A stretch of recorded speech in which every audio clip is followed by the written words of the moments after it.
इनको देख के नमस्ते करेगी कंपनी, क्योंकि कंपनी अच्छा ये बता रहा बोतल चाहिए, तुमको पता कैसे चलता है? देखने को मिली है, जो सबसे पहली है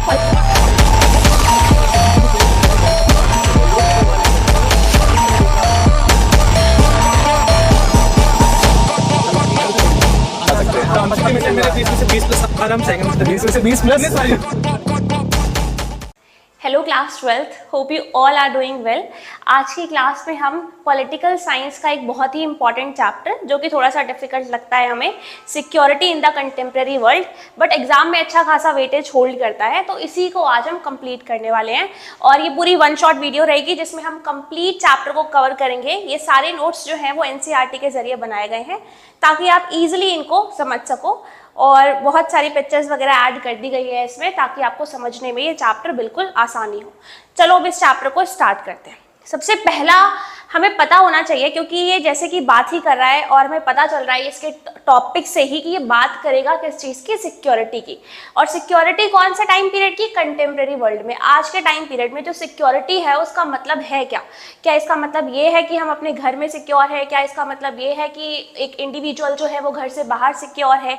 यानी ये जो सिक्योरिटी है वो कहाँ तक एक्सटेंड होती है, और जो थ्रेट है उसका मतलब क्या है, उसको यहाँ पे इस चैप्टर में हम कवर करेंगे। सबसे पहला जो टॉपिक है वो है व्हाट इज सिक्योरिटी। सिक्योरिटी है क्या एक्चुअल में? At basics, security implies freedom from the threats. अगर बेसिक से बात करें हम बिल्कुल, तो सिक्योरिटी जो है, सिक्योरिटी वर्ड का मतलब है कि आप बिल्कुल फ्री हो थ्रेट से। थ्रेट मतलब खतरा, तो आपको किसी भी तरीके का डेंजर नहीं है और आप बिल्कुल डेंजर से फ्री हो, बिल्कुल मुक्त हो, तो इसका मतलब क्या है कि वो सिक्योरिटी मानी जाएगी। वो जो चीज़ है वो सिक्योरिटी मानी जाएगी, वो स्टेज सिक्योरिटी के अंदर आएगी। But in actual security, but जब हम बात करते हैं असलियत में सिक्योरिटी की, वर्ल्ड लेवल पे, नेशन के लेवल पे अगर हम सिक्योरिटी की बात करते हैं, तो इसको हम रिलेट कर सकते हैं with only to extremely dangerous threats. यानी जो बहुत ही ज़्यादा डेंजरस थ्रेट्स हैं उनको ही हम इसमें कंसिडर करते हैं, उसी को ही थ्रेट मानते हैं, उसी को ही ऐसा मानते हैं कि ये खतरा है और इससे हमें बचने की ज़रूरत है, इससे हमें सिक्योर होने की ज़रूरत है। वही जो चीज़ है उससे हमें सिक्योरिटी चाहिए, ठीक है। वैसे तो सिक्योरिटी जो है उसका हमने देखा बेसिक सा मतलब होता है कि थ्रेट से फ्रीडम हो, थ्रेट ना हो, खतरे ना हो। बट क्या इसका मतलब ये है कि आप घर से बाहर निकलना बंद कर दोगे ये सोचकर कि कहीं एक्सीडेंट ना हो जाए या कहीं कुछ बुरा ना हो जाए? क्या ये छोटे छोटे जो थ्रेट्स हैं, जो अजम्पशंस है कि शायद ऐसा हो सकता है, शायद ये खतरा जो है वो हमें पहुंच सकता है, तो क्या इसको सोचकर आप अपनी लाइफ को जीना ही छोड़ दोगे? नहीं। यानी कि इतना पता चल गया हमें कि जो सिक्योरिटी है वो ऐसे थ्रेट से डील नहीं करती है। ये जो छोटे छोटे थ्रेट्स हैं हमारे लाइफ के, इनसे डील नहीं करती है कि आप घर से बाहर नहीं निकलोगे, आपने कोई ऐसा नाइटमेयर देखा, ड्रीम आया आपको कि आप घर से बाहर निकलोगे तो आपको कोई मार देगा या कुछ कर देगा, तो ये जो थ्रेट है वो इतना बड़ा थ्रेट जो है वो कंसिडर नहीं किया जाता है जब भी हम वर्ल्ड या नेशन के लेवल पे बात करते हैं। यहाँ पे सिर्फ वही थ्रेट्स को कंसिडर किया जाता है जो एक्सट्रीमली डेंजरस हो सकते हैं, जो काफ़ी ज़्यादा खतरनाक हो सकते हैं, उनको ही डिस्कस करते हैं। थ्रेट्स, अब थ्रेट्स है क्या? थ्रेट्स हम उतनी देर से बात करें, बट ये थ्रेट्स है क्या? Threats that could so endanger core values would be damaged beyond repair if we did not do something to deal with the situation. Threat का मतलब एग्जैक्टली है क्या कि थ्रेट यानी एक ऐसी चीज जो कि इस लेवल ऑफ डेंजर को पहुंचा सके, किसी इंसान को, किसी चीज को, किसी देश को, इतना ज्यादा जो खतरा है वो पहुंचा दे, इतना ज्यादा डैमेज जो है वो पहुंचा दे कि वो बियॉन्ड रिपेयर हो, वो सही ना किया जा सके। तो वो थ्रेट जो है वो यहाँ पे कैलकुलेट किया जाता है जब भी हम नेशन की सिक्योरिटी की बात करते हैं, वर्ल्ड की सिक्योरिटी की बात करते हैं। यानी थ्रेट मतलब क्या है कि ऐसा डैमेज जो कि बियॉन्ड रिपेयर है, जिसको ठीक नहीं किया जा सकता है, ऐसा डैमेज। अब आगे बात करते हैं जरा ट्रेडिशनल नोशन की। अभी हम दो तरीके के नोशंस इसमें देखेंगे, एक तो ट्रेडिशनल, दूसरा नॉन ट्रेडिशनल। ट्रेडिशनल नाम से ही पता चल रहा है जो चीज़ें काफ़ी टाइम पहले से चली आ रही हैं, तो उन सारे थ्रेट्स की इसमें हम बात करते हैं। और ट्रेडिशनल थ्रेट्स में भी सबसे पहला जो है वो है एक्सटर्नल थ्रेट। एक्सटर्नल थ्रेट यानी जो हमें बाहर से थ्रेट है, बाहर से कंट्री के एक्चुअली में बाहर से खतरा है, उसकी बात करी जा रही है, ठीक है। In the traditional conception of security the greatest danger to a country is from military threats. जो ट्रेडिशनल नोशन है सिक्योरिटी का, वो डील करता है ऐसे थ्रेट से जो कि कंट्री के बाहर से है। यानी उस कंट्री के लोगों से हमें वो थ्रेट नहीं पहुंच रहा है, हमें कंट्री के बाहर से कोई थ्रेट मिल रहा है, हमारे आस पड़ोस की जो कंट्री है वो शायद हमारे ऊपर अटैक कर सकती है। तो ये क्या है? ये जो है ये ट्रेडिशनल नोशन के अंदर आएगा, यानी मिलिट्री थ्रेट है हमारी कंट्री को किसी और कंट्री से। The source of this danger is another country. इसमें खतरा पहुंचाने वाला कौन होता है? दूसरी कंट्री, कोई और जो कंट्री है वो किसी कंट्री को खतरा पहुंचा रही है, डेंजर पहुंचा रही है। Which by threatening action endangers the core values of sovereignty, independence and territorial integrity. कई बार उसकी सोवरेनिटी को, उसकी पॉलिटिकल इंडिपेंडेंस को खत्म करने की कोशिश करके, या कई बार उसकी इंडिपेंडेंस को छीन कर, या फिर कई बार उनकी टेरिटोरियल इंटीग्रिटी को हटाकर, यानी जैसे वॉर के दौरान, जैसे किसी कंट्री ने क्या किया, इन्वेड करने की कोशिश करी किसी कंट्री में। जैसे 1947 में जब इंडिया पाकिस्तान वॉर होती है, तो उस टाइम पीरियड में पाकिस्तान काफी ज्यादा आगे तक कश्मीर वाले इलाके में एंटर हो जाता है, ठीक है। तो अब उसमें क्या हुआ, उसमें हमारी जो टेरिटोरियल इंटीग्रिटी है उसको खतरा पहुंचाने की कोशिश करी गई, ठीक। तो यहाँ पे जो बात करी जाती है, ऐसे ही डेंजर से यहाँ पे ट्रेडिशनल नोशन जो है सिक्योरिटी का वो डील करता है। In responding to the threat of war, a government has 3 basic choice। जब भी हम बात करते हैं कि थ्रेट से गवर्नमेंट कैसे डील कर सकती है, तो हर गवर्नमेंट के पास 3 चॉइस होती हैं इन थ्रेट से डील करने के लिए। सबसे पहला, या तो वो गवर्नमेंट सरेंडर कर दे, अगर वो पावरफुल नहीं है, उसको पता है कि हम इस सिचुएशन से डील नहीं कर सकते हैं, तो सिंपली वो सरेंडर कर दे। दूसरी चीज, उसको प्रिवेंट करे कि जो वॉर है उसको रोक दिया जाए, अब ना हो, और या फिर कोशिश करी जाए कि भाई जो वॉर है वो हो ना, उसको पहले होने से पहले ही नेगोशिएशंस करके रोक दिया जाए। और तीसरा ऑप्शन होता है कि डिफेंड करना। जब तक आप अपने आप को बचा सकते हो, डिफेंड कर सकते हो, आपके पास आप इतने कैपेबल हो कि आप अपनी कंट्री को बचा पा रहे हो, तब तक आप वहां पे डिफेंड करते रहो, एक तरीके से लड़ते रहो या बचाते रहो अपनी कंट्री को।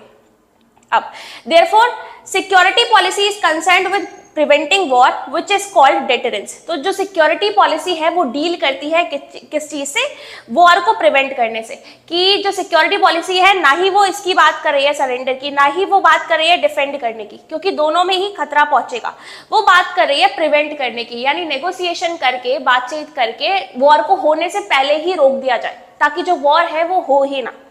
Which is called deterrence, जिसको हम deterrence के नाम से भी जानते हैं। And with limiting or ending war, which is called defense। या फिर हम क्या कर सकते हैं कि उस वॉर को बिल्कुल लिमिट कर दिया जाए या फिर खत्म कर दिया जाए, जिसको डिफेंस के अंदर भी हम रखते हैं कि हम बचा लें बस किसी ना किसी तरीके से उस कंट्री को वॉर में इंडल्ज होने से। Traditional security policy has a third component. ये जो ट्रेडिशनल सिक्योरिटी पॉलिसी है, इसका एक तीसरा कंपोनेंट भी होता है, जिसको हम बोलते हैं balance of power.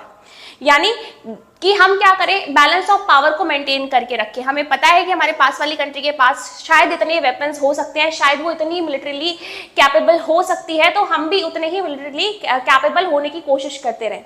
Means to build up once military power, कि हम अपनी मिलिट्री पावर को और ज्यादा बढ़ाते रहें। इकोनॉमिक एंड टेक्नोलॉजिकल जो पावर है उसको हम आगे बढ़ाते रहें। फोर्थ जो कंपोनेंट है वो किस चीज से रिलेटेड है ट्रेडिशनल सिक्योरिटी के? अलायंस बिल्डिंग से। यानी हम अलायंस बनाएं, हम और भी कंट्रीज के साथ मिलकर एक अलायंस फॉर्म कर लें। जैसे एक अलायंस का नाम आपने सुना होगा, एक मिलिट्री अलायंस है नेटो। आपने बाकी चैप्टर्स में इसके बारे में पढ़ा भी होगा। तो नेटो की अगर हम बात करें तो नेटो एक ऐसा अलायंस है जो अमेरिका के द्वारा फॉर्म किया गया, जिसमें कि क्या कर रखा है उन्होंने, एक मिलिट्री अलायंस बना रखा है। यानी अगर उन 50 कंट्रीज में से किसी भी एक कंट्री के ऊपर अटैक होता है तो दे विल कंसिडर कि वो सारी कंट्रीज के ऊपर अटैक हुआ है और वो एक साथ उसका जवाब देंगे, ठीक है। तो या तो जो अलायंस है वो बना के अपनी पावर को बढ़ाया जा सकता है और ट्रेडिशनल जो सिक्योरिटी है उसको अचीव किया जा सकता है। An alliance is a coalition of states that coordinate their actions to deter or defend against military attack. ये लोग साथ में मिलकर क्या करते हैं, यहाँ पे सामने वाली पार्टी जो भी इनके ऊपर अटैक कर रही है उसका जवाब देते हैं।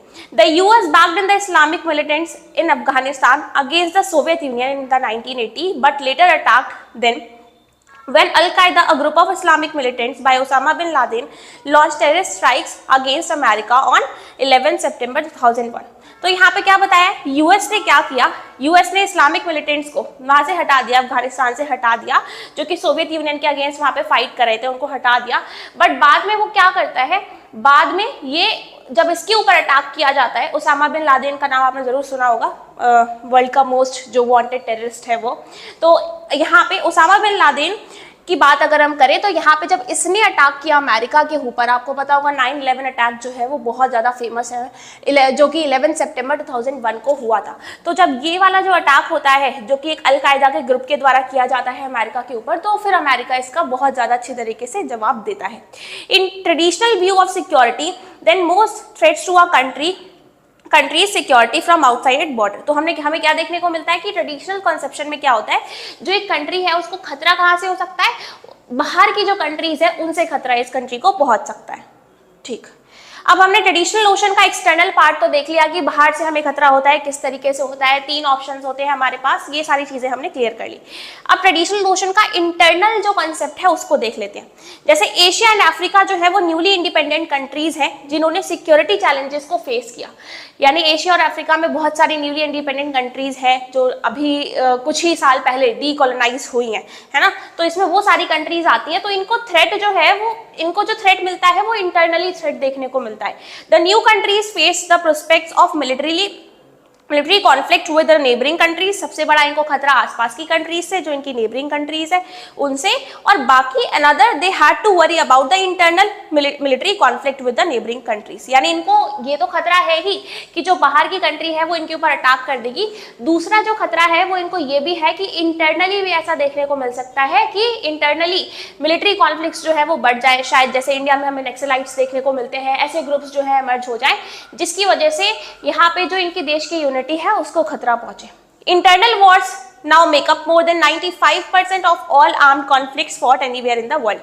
आज के टाइम पीरियड में ऐसा देखा जाता है कि ज्यादातर कंट्रीज के अंदर जो वॉर हो रही होती है, कॉन्फ्लिक्ट्स हो रहे होते हैं, वो 95% तक जा सकते हैं। यानी 95% तक ऐसा देखा जाता है कि कंट्री के अंदर ही खतरा देखने को मिल रहा होता है। बाहर इतना खतरा भले ही ना देखने को मिले, बट कंट्री के अंदर ही ये 95% थ्रेट प्रेजेंट होता है। और ये किससे प्रेजेंट होता है, ये जितने भी मिलिटेंट ग्रुप्स होते हैं उनसे प्रेजेंट होता है। Between 1946 and 1991, there was a 12-fold rise in the number of civil wars। 1946 से लेके 1991 के बीच में एक 12-fold राइज देखने को मिलता है हमें नंबर ऑफ सिविल वॉर्स में, कि सिविल वॉर जो है वो लगभग बढ़ती हुई चली ही जा रही है, कम नहीं हो रही है। जब भी किसी कंट्री के अंदर के ग्रुप ही आपस में लड़ने लग जाते हैं और या फिर वो एडमिनिस्ट्रेशन के अगेंस्ट स्ट्रगल करने लग जाते हैं, तो ऐसी सिचुएशन जब अराइज हो जाती है तो उसको ही हम सिविल वॉर के नाम से जानते हैं, जैसा कि अभी हमने रिसेंटली श्रीलंका में भी देखा था।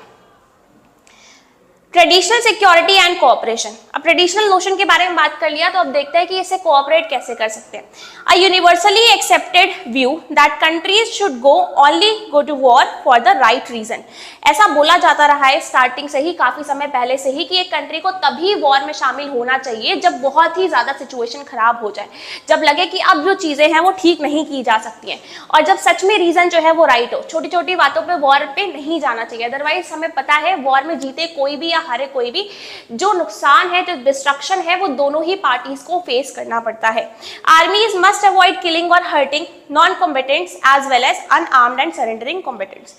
कि जो आर्मीज है उनको ऐसा नहीं करना चाहिए कि वो क्या करे, वहां के जो सिविलियंस है, वहां के जो आम जनता है रहने वाली, उनको नुकसान पहुंचाए, क्योंकि वो लोग तो अनआर्म्ड है, उनके पास तो कोई भी वेपन्स नहीं है, तो उनको नुकसान पहुंचाना बहुत ही ज्यादा गलत है।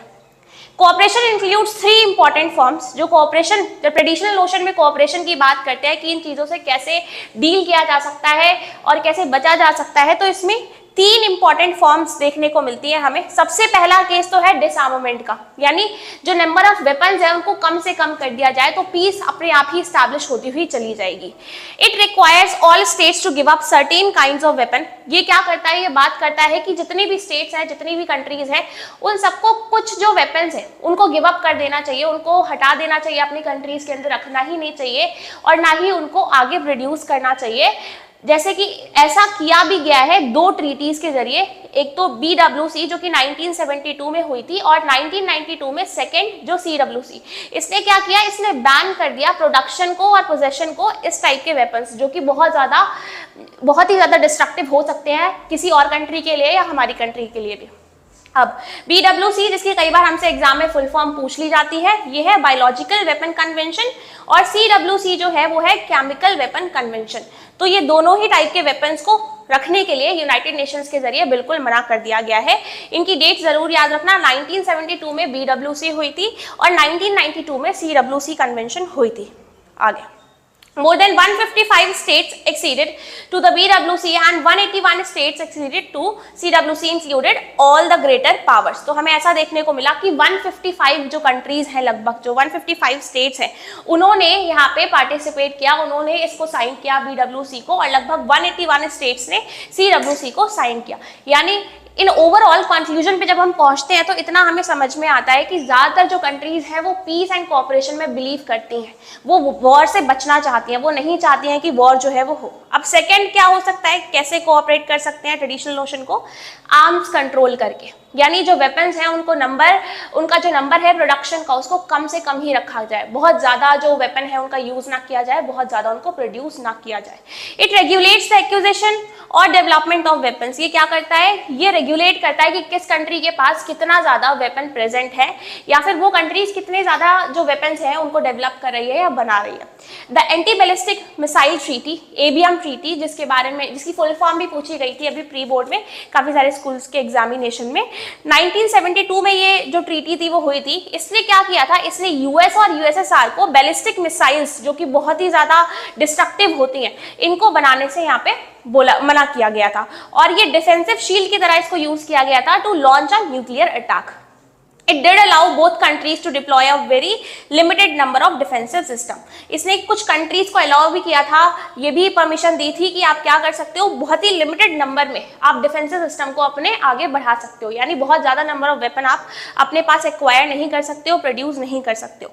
थर्ड सबसे इंपॉर्टेंट जो हो सकता है कोऑपरेशन के लिए वो है कॉन्फिडेंस बिल्डिंग। कॉन्फिडेंस बिल्डिंग नाम से ही पता चल रहा है, कॉन्फिडेंस यानी कहीं ना कहीं ट्रस्ट बनाने की बात करी जा रही है, भरोसा बनाने की बात करी जा रही है। ये कैसे बिल्ड होगा, it is a process in which countries share ideas and information. ये एक जरिया होता है, इसके जरिए क्या करती हैं कंट्रीज, आपस में आइडियाज को शेयर करती हैं, इंफॉर्मेशन को शेयर करती हैं विद देयर राइवल्स। जो हमारा दुश्मन है मुझसे सारी इंफॉर्मेशन शेयर कर देते हैं, सब कुछ बता देते हैं कि हमारे पास इतने आर्म्स प्रेजेंट है, इतने वेपन्स प्रेजेंट है, ये सारी इंफॉर्मेशन हम सामने वाले हमारे राइवल को, दुश्मन को बता देते हैं। और सेम वही वो भी हमारे साथ ऐसे ही करता है कि वो भी हमें सारी इंफॉर्मेशन प्रोवाइड कर देता है। Share their military intentions and military plans, जो भी हमारे मिलिट्री इंटेंशंस है, जो भी हमारे मिलिट्री प्लान्स हैं, वो सारी चीजें हम शेयर कर देते हैं। We can say confidence building is a process design to ensure that rivals do not go to war through misunderstanding or misconception. ये जो थर्ड चीज है, जो थर्ड एलिमेंट है कॉन्फिडेंस बिल्डिंग का, ये अश्योर करता है कि जो दोनों कंट्रीज हैं, जो राइवल कंट्रीज हैं, वो कभी भी किसी मिसअंडरस्टैंडिंग की वजह से या किसी मिसकंसेप्शन की वजह से वॉर नहीं लड़ेंगी या फिर वॉर में आगे नहीं बढ़ेंगी। Non traditional notion, non traditional notions की बात करेंगे अब हमने जितने भी ट्रेडिशनल नोशन थे उनको कवर कर लिया और ये भी देख लिया कि उनसे हम कैसे डील कर सकते हैं, कैसे कोऑपरेट कर सकते हैं। अब हम देखेंगे नॉन ट्रेडिशनल नोशंस को। नॉन ट्रेडिशनल नोशन के अंदर जितनी भी चीजें आएंगी वो आज के टाइम पीरियड के थ्रेट्स को दिखाती हैं कि आज के टाइम पीरियड में हमें कैसे, कंटेम्प्रेरी वर्ल्ड में हमें किन किन चीजों से थ्रेट पहुंच सकता है। Non traditional notion of security go beyond military threats. ये क्या करती है, ये मिलिट्री थ्रेट से भी आगे बढ़ जाती हैं और इनसे भी आगे की बात करती हैं। ये कहती हैं कि सिर्फ मिलिट्रीली थ्रेट पहुंचाना ही थ्रेट नहीं है, और भी कई तरीके के थ्रेट आज के टाइम पीरियड में वर्ल्ड में प्रेजेंट है जिन पर फोकस करने की जरूरत है। A wide range of threats and danger affecting the conditions of human existence means global security. अब यहाँ पे जितने भी आएंगे यहाँ पे हम देखेंगे कि ह्यूमन एग्जिस्टेंस को ये खतरा पहुंचाने की कोशिश कर रहे हैं। सबसे पहला इसमें डील करता है ह्यूमन सिक्योरिटी के साथ। अब ह्यूमन सिक्योरिटी को कैसे, ह्यूमन को कैसे खतरा पहुंच सकता है, डेंजर थ्रेट पहुंच सकता है। It is about the protection of people more than the protection of state. यहाँ पे बात करी जाती है इंडिविजुअल सिक्योरिटी की। यहाँ पे ये बात नहीं करी जाती है कि स्टेट को कैसे प्रोटेक्ट किया जाए, किसी गवर्नमेंट को कैसे प्रोटेक्ट किया जाए। यहाँ पे बात करी जाती है कि किसी ह्यूमन को, किसी इंडिविजुअल को कैसे प्रोटेक्ट किया जा सकता है। Argue that the threat agenda should include, इसमें बोला जाता है कि जब भी आप थ्रेट्स की एक लिस्ट बना रहे हो या फिर एक तरीके से उनको नोटिस में लेकर आ रहे हो कि ये सारे जो थ्रेट्स हैं ये हमारी कंट्री को हो सकते हैं, तो उसमें हमें ह्यूमन सिक्योरिटी से रिलेटेड थ्रेट्स को भी इंक्लूड जरूर करना चाहिए। ये कौन से होते हैं, हंगर, डिजीज, नेचुरल डिजास्टर्स, क्योंकि ये इनकी वजह से भी कई बार हमें क्या देखने को मिलता है कि लाखों लोगों की जान चली जाती है। और शायद जितनी वॉर में, जेनोसाइडल वॉर में या फिर टेररिज्म में इनमें नहीं जाती होगी जितनी लोगों की जान, उससे ज्यादा कई बार अगर ऐसे डिजीज या कोई ह्यूमन डिजास्टर या फिर कुछ नेचुरल डिजास्टर जो है वो आ जाता है तो उस टाइम पीरियड में बहुत सारे लोगों की जान जो है वो चली जाती है। जैसे अभी हमने रिसेंटली देखा था कि कोविड-19 के टाइम पीरियड में बहुत सारे जो लोग थे उनकी जानें चली गई थी। तो क्या उस टाइम पीरियड में कोई वॉर चल रही थी? नहीं, कोई वॉर नहीं चल रही थी, बट क्योंकि एक डिजीज जो कि स्प्रेड होती हुई चली जा रही थी उसकी वजह से हमें ऐसा देखने को मिला। तो ऐसे भी थ्रेट को हमें थ्रेट कंसिडर करना चाहिए सिक्योरिटी से डील करते टाइम। सेकेंड है ग्लोबल सिक्योरिटी की बात करी जाती है। ग्लोबल सिक्योरिटी का आइडिया 1990s में आता है हमारे सामने और ये ग्लोबल नेचर ऑफ थ्रेट्स को दिखाता है। जैसे कि आज के टाइम पीरियड में ग्लोबल वार्मिंग बढ़ती हुई चली जा रही है, जो ग्लेशियर्स हैं, आइस शीट्स हैं, वो मेल्ट होती हुई चली जा रही हैं। ये भी एक बहुत बड़ा थ्रेट जो है वो माना जाना चाहिए। इंटरनेशनल टेररिज्म बढ़ता हुआ चला जा रहा है और हेल्थ एपिडेमिक्स बढ़ रहे हैं, बर्ड फ्लू और बाकी सारी अलग अलग तरीके की बीमारियां जो बढ़ती हुई चली जा रही है। कोई भी कंट्री इन सारे इश्यूज को अकेले रिजॉल्व नहीं कर सकती है। इसमें हमें चाहिए कि सारी कंट्रीज का पार्टिसिपेशन चाहिए और सारी कंट्रीज जो है वो साथ में आए और जो डिसीजंस हैं, जो सॉल्यूशन है वो इसके ले, ताकि जो ग्लोबल वार्मिंग जैसे इशू है उनको रिजॉल्व किया जा सके। जैसे कि एग्जाम्पल में हम देखें तो global warming, a sea level rise of 1.5 to 2.0 meters would flood 20% of Bangladesh. अगर ग्लोबल वार्मिंग बढ़ती हुई चली गई तो हमें ऐसा देखने को मिल सकता है आने वाले टाइम पीरियड में कि अगर 1.5 से 2 मीटर का भी, 1.5 से 2 मीटर तक का भी सी लेवल में राइज होता है तो हाफ ऑफ बांग्लादेश की जो पॉपुलेशन है या हाफ ऑफ बांग्लादेश का जो एरिया है वो पूरा फ्लडेड हो सकता है, वहां पे पूरी बाढ़ आ सकती है। आगे अब मालदीव्स के आसपास के एरिया या फिर थाईलैंड, ये सारे एरियाज में यहाँ पे इससे इंडेंजर हो सकते हैं। अब न्यू सोर्सेज ऑफ थ्रेट्स में अगर हम देख रहे थे जो नॉन ट्रेडिशनल थ्रेट्स थे एक तरीके से, तो उनमें भी टेररिज्म की बात करी जाती है। It refers to political violence that targets the civilian. Terrorism का गोल क्या होता है, कभी भी क्वेश्चन में पूछा जाए तो टेररिज्म जो है वो ना तो किसी रिलीजन से रिलेटेड है, ना ही वो किसी कास्ट से रिलेटेड है, ना ही वो किसी रेस से रिलेटेड है, ना ही वो किसी जेंडर से रिलेटेड है। वो रिलेटेड है तो सिर्फ और सिर्फ लोगों को नुकसान पहुंचाने के लिए, लोगों को डिस्ट्रक्शन, लोगों के बीच में डिस्ट्रक्शन जो है वो क्रिएट करने के लिए। It refers to political violence. ये एक पॉलिटिकल वायलेंस होता है जिसके जरिए लोग क्या करते हैं, ये सिविलियंस को, जो आम जनता है उसको डिलिबरेटली नुकसान पहुंचाने की कोशिश करते हैं और ये देखते नहीं है, बिल्कुल भी डिस्क्रिमिनेट नहीं करते हैं कि नहीं भाई अच्छा ये शायद हमारे रिलीजन से बिलोंग कर सकता है इंसान तो इसको छोड़ दिया जाए।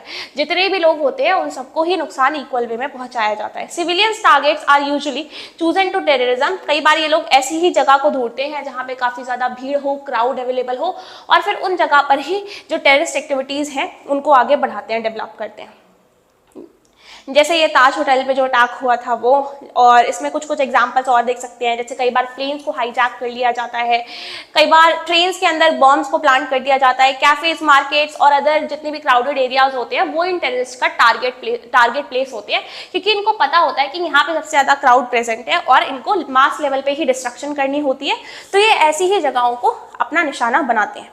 Second, human rights. Human rights जो है वो 3 तरीके के हो सकते हैं, एक तो पॉलिटिकल, फिर इकोनॉमिक, फिर rights of indigenous people. Political rights यानी आपको फ्रीडम ऑफ स्पीच मिल रही है, आप असेंबल हो पा रहे हो पीसफुली और जो भी प्रोटेस्ट करना चाह रहे हो वो प्रोटेस्ट कर पा रहे हो गवर्नमेंट के अगेंस्ट, या फिर कोई भी प्रॉब्लम जो आपको फेस करनी पड़ रही है उसके अगेंस्ट आप प्रोटेस्ट कर पा रहे हो पीसफुली। इकोनॉमिक राइट्स जो है वो सोशल राइट्स की तरह ही होते हैं, इनसे ही डील करते हैं। फिर राइट्स ऑफ इंडिजिनस पीपल, ये लोग जो कि सालों से कहीं ना कहीं रहते हुए चले आ रहे थे, फिर कुछ बाहर के लोग आते हैं उस जगह पे और वो इनको वहां से डिस्प्लेस कर देते हैं, हटा देते हैं, तो इनके भी, ऐसे लोगों के भी राइट्स की मांग करी जाती है। जैसे हमें असम वाले रीजन में या अरुणाचल प्रदेश वाले रीजन में कई बार ऐसा देखने को मिलता है कि बहुत सारे इलीगल जो इमिग्रेंट्स हैं जो कि चाइना की टेरिटरी से इंडिया में आ जाते हैं, एंटर कर जाते हैं, तो इसकी वजह से होता क्या है कि जो वहाँ पे ऑलरेडी प्रेजेंट है लोग, जो इंडिजिनस लोग वहाँ पे रहते हुए चले आ रहे हैं, जिनके पूर्वज वहाँ पे बहुत लंबे समय से रह रहे हैं, उनको खतरा पहुँचता है, उनकी जॉब्स ये लोग धीरे धीरे ग्रैब कर लेते हैं और उनके पास कुछ भी नहीं बचता। धीरे धीरे कई बार उनका कल्चर जो है वो भी खत्म हो जाता है। अब ये एक छोटा सा पैराग्राफ है जिसमें यूएन चार्टर के बारे में बताया गया है कि यूएन चार्टर जो है वो ह्यूमन राइट्स को बचाने के लिए कैसे कैसे काम करता है और कैसे कैसे आगे बातें करता है इस पे। आगे ग्लोबल पॉवर्टी की बात करी जाए तो ग्लोबल पॉवर्टी जो है ये सबसे बड़ा थ्रेट आज के टाइम पीरियड में देखा जाता है और ऐसा माना जाता है कि लगभग नेक्स्ट 50 ईयर्स में हमें ऐसा देखने को मिल सकता है कि बहुत सारी जो पुअरेस्ट कंट्रीज हैं वो उनमें ग्रोथ जो है वो जितने भी पुअर पीपल हैं उनकी ग्रोथ जो है वो और ज़्यादा बढ़ेगी, कम नहीं होगी। Currently half of the world population growth occurs in just 6 countries. आज के टाइम पीरियड में हमें ऐसा देखने को मिल रहा है कि जो पॉपुलेशन ग्रोथ है वो ज़्यादातर कहाँ पे हो रही है, मेनली 6 कंट्रीज में हो रही है, India, China, Pakistan, Nigeria, Bangladesh and Indonesia. और ऐसा एक्सपेक्ट किया जा रहा है कि आने वाले 50 ईयर्स में ये जो ग्रोथ है वो 3x बढ़ जाएगी। तो इसकी वजह से क्या होगा, ज़्यादा पॉपुलेशन राइज करने की वजह से भी ग्लोबल पॉवर्टी जो है वो बढ़ेगी ही। Many rich countries population shrinkage in that period. बहुत सारी rich countries जो है, जबकि वो किस चीज से फेस कर रही है, वहां पे population shrink होती हुई चली जा रही है, कम होती हुई चली जा रही है. Higher per capita income इसीलिए इनकी देखने को मिलती है हमें. Low population growth make rich states or rich social group get richer. जहाँ पे पॉपुलेशन कम होगी तो वहाँ पे कई बार ऐसा देखने को मिलता है हमें कि वहाँ की जो सोसाइटी है वो और ज्यादा अमीर होती हुई चली जाती है. वेयरएज जहाँ पे जो पॉपुलेशन है वो राइज करती हुई चली जा रही है ड्रास्टिकली, तो वहाँ पे क्या होता है, रिसोर्सेज की कमी पड़ जाती है, जॉब्स की कमी पड़ जाती है, और जो गरीब लोग हैं या फिर जो गरीब स्टेट्स हैं वो और ज्यादा गरीब होते हुए चले जाते हैं. This reflects the disparity between northern and southern countries. ये दिखाता है हमें कि किस तरीके से नॉर्थ और साउथ के बीच का जो डिफरेंस है वो कितना ज्यादा बड़ा है. Sub-Saharan African countries या nations which is also the poorest region of the world, सबसे ज्यादा गरीबी यहाँ पे इन regions में देखी जाती है हमें. लाइफ एक्सपेक्टेंसी रेट यहाँ पे लगभग सिर्फ और सिर्फ 40 ईयर्स के अराउंड है कि इंसान इतने साल ही जी पा रहा होता है. और इन्फेंट मोर्टेलिटी रेट, जबकि हमें ऐसा देखने को मिल रहा होता है यहाँ पे स्वीडन में 3 in 1000 है, फिर वहीं पे अगर डेवलप्ड एवरेज कंट्रीज में बात करें तो वहाँ पे 1 in 100 है. तो बहुत ज्यादा डिफरेंस जो है वो देखने को मिलता है.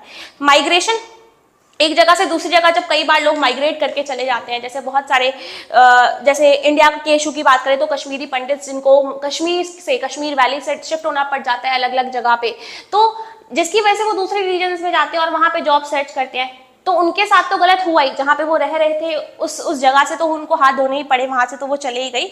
बल्कि अब जब वहां पे जिस जगह पे वो दूसरी जगह पे जहाँ पे जा रहे हैं जॉब एक्वायर करने के लिए, तो वहां के लोगों की जो जॉब्स हैं वो भी, उनके भी चांसेस जो है वो घटते हुए चले जा रहे हैं, उनको भी कहीं ना कहीं खतरा पहुंच रहा है इस चीज से.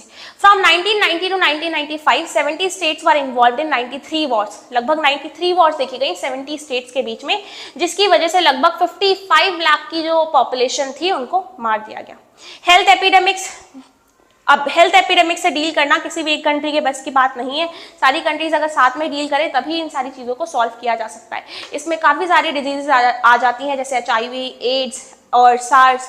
उसके अलावा by 2003 an estimated 4 crore people were infected with HIV और AIDS worldwide, 2/3 of them in Africa and half of the rest in South Asia. और भी डिजीज जैसे करंटली हमने corona, Ebola virus, hanta virus, hepatitis C, ये अलग अलग तरीके के जो डेंजरस जो एपिडेमिक्स हैं इनको देखा, पेंडेमिक्स को देखा, जिसकी वजह से जो डिस्ट्रक्शन था वो मास लेवल पे हुआ. Since the 1990s Britain has lost $billions of income during an outbreak of the mad cow disease. यहाँ पे एक मैड काउ डिजीज बहुत ज्यादा स्प्रेड हो गई थी, जिसकी वजह से बहुत ज्यादा इनकी जो ब्रिटेन की जो वेल्थ थी वो ड्रेन आउट हो गई थी, खत्म हो गई थी. कोऑपरेटिव सिक्योरिटी की बात करें तो कुछ ऑर्गेनाइजेशंस हैं, जैसे गवर्नमेंटल ऑर्गेनाइजेशंस भी हैं, WHO, WTO, IMF और वर्ल्ड बैंक. ये भी बहुत इंपॉर्टेंट रोल प्ले करती हैं. हालांकि इनके साथ साथ कुछ नॉन गवर्नमेंटल ऑर्गेनाइजेशंस भी हैं, जैसे international amnesty international, red cross society जो है, प्राइवेट फाउंडेशंस भी अलग अलग हैं, charity and churches, religious organisation, trade union association, social and developmental organisation, business and cooperation, और कुछ ग्रेट पर्सनैलिटीज जो स्टार्टिंग से ही ग्लोबल सिनेरियो में थ्रेट्स को कम करने में लगी हुई हैं और जो ह्यूमन पॉवर्टी है उसको खत्म करने में लगी हुई हैं, जैसे नेल्सन मंडेला, मदर टेरेसा और भी ऐसी बहुत सारी फेमस पर्सनालिटीज हैं. इंडिया की जो सिक्योरिटी स्ट्रैटेजी है, इस पे कई बार 4 मार्क्स का क्वेश्चन आ जाता है, तो इसको एक बार अच्छे से हम समझ लेते हैं. ये लास्ट टॉपिक है इस चैप्टर का.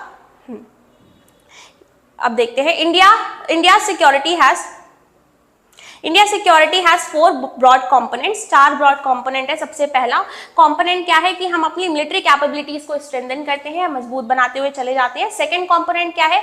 India security strategy has been to strengthen international norms, की इंटरनेशनल नॉर्म्स जो चल रहे हैं उन पे वर्क करना, उनको और ज्यादा स्ट्रेंथन करना, मजबूत बनाना. And international institutions to protect its security interest. और जब भी कभी भी कोई कॉन्फ्लिक्ट ऐसा नजर में आता है तो हम यूनाइटेड नेशंस को अप्रोच करते हैं उस कॉन्फ्लिक्ट को सॉल्व करने के लिए, rather than going directly in war, कि हम डायरेक्टली जाकर वॉर कर ले उस कंट्री से. ऐसा करने से पहले इंडिया जो है वो ज्यादा प्रेफर करता है कि वो पीस और कोऑपरेशन की तरफ आगे बढ़े, यूनाइटेड नेशंस के पास वो जो इशू है वो लेकर जाए. द थर्ड कॉम्पोनेंट जो इंडिया की सिक्योरिटी का है वो है general towards meeting security challenges with in the country. जो चैलेंजेस हमें हमारी कंट्री के अंदर देखने को मिल रहे हैं उनको भी फेस करें और उनको भी हम सॉल्व करें. फाइनली जो लास्ट है सबसे ज्यादा important, there has been an attempt in India to develop its economy in a way that the vast masses of citizens are lifted out of poverty and misery and huge economic inequalities are not allowed to exist. ऐसी कोशिश की जाए कि आने वाले time period में India में जो गरीबी है उसको कम्प्लीटली खत्म किया जा सके, जो पॉवर्टी का इशू है उसको खत्म किया जा सके, और जो जॉब है, जो एम्प्लॉयमेंट अपॉर्चुनिटीज है उनको क्रिएट किया जाए, इनइक्वालिटी को कम से कम किया जा सके। ये मेनली 4 कंपोनेंट है इंडिया की सिक्योरिटी स्ट्रैटेजी के। इसी के साथ ये चैप्टर यहीं पे खत्म होता है।